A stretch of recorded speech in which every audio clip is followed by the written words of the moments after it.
The Day of the Dead is coinciding with the similar Roman Catholic celebration of All Saints' Day and All Souls' Day.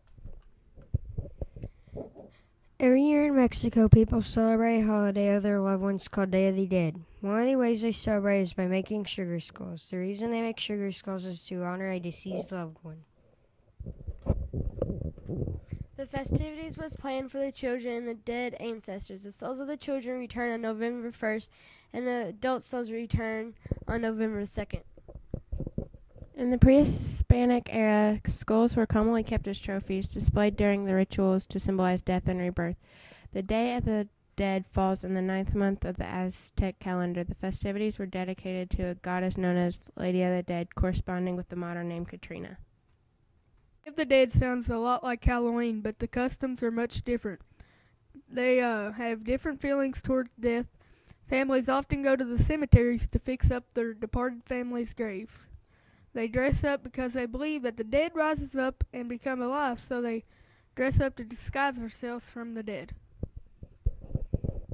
People believed that All Hallows Eve was when the dead would rise and walk the earth. In order to keep their children safe, the parents would dress them up so that the walking dead would think the children were also dead.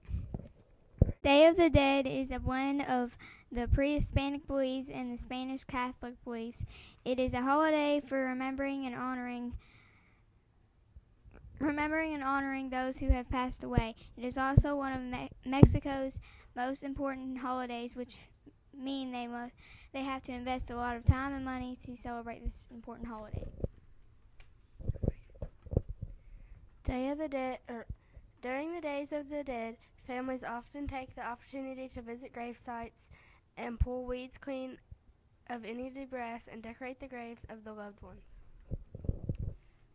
On the Day of the Dead, people go to the graveyards and clean the gravestones of their loved ones, decorate their graves with flowers, photos, candles, food, and drinks. They also hire musicians to play songs for their loved ones. In the homes, people create altars to honor their deceased loved ones. In the graveyard, they clean up the graves, they eat cookies, etc. They would have candles all around. The skulls were to decorate the altar. Also, the cookies are to adore the altar. The altar is used as a place to make offerings or ofrendas to the deceased. They usually consist of the person's favorite foods, toys, music, and photographs to represent a person, and they used marigolds, bread, and other symbolic offerings as a tradition. These altars also have what is called a sugar skull. These are painted skulls with many patterns. Sugar skulls represent a departed soul. Sugar skulls represent a departed soul, had the name written on the forehead, and was placed on the gravestone to honor the return of a particular spirit. Sugar skulls reflects the folk art style of big happy smiles, colorful icing, and sparkly tin and glittery ornaments. A common symbol of the holiday is skulls, which celebrates a mask called calices. Sugar skulls inscribed with the names of the deceased on the forehead are often eaten by a relative or friend. During the celebration, the people use wooden skulls for masks and eat sugar skulls with a person's name decorated on the sugar skull, and a friend or family member eat them.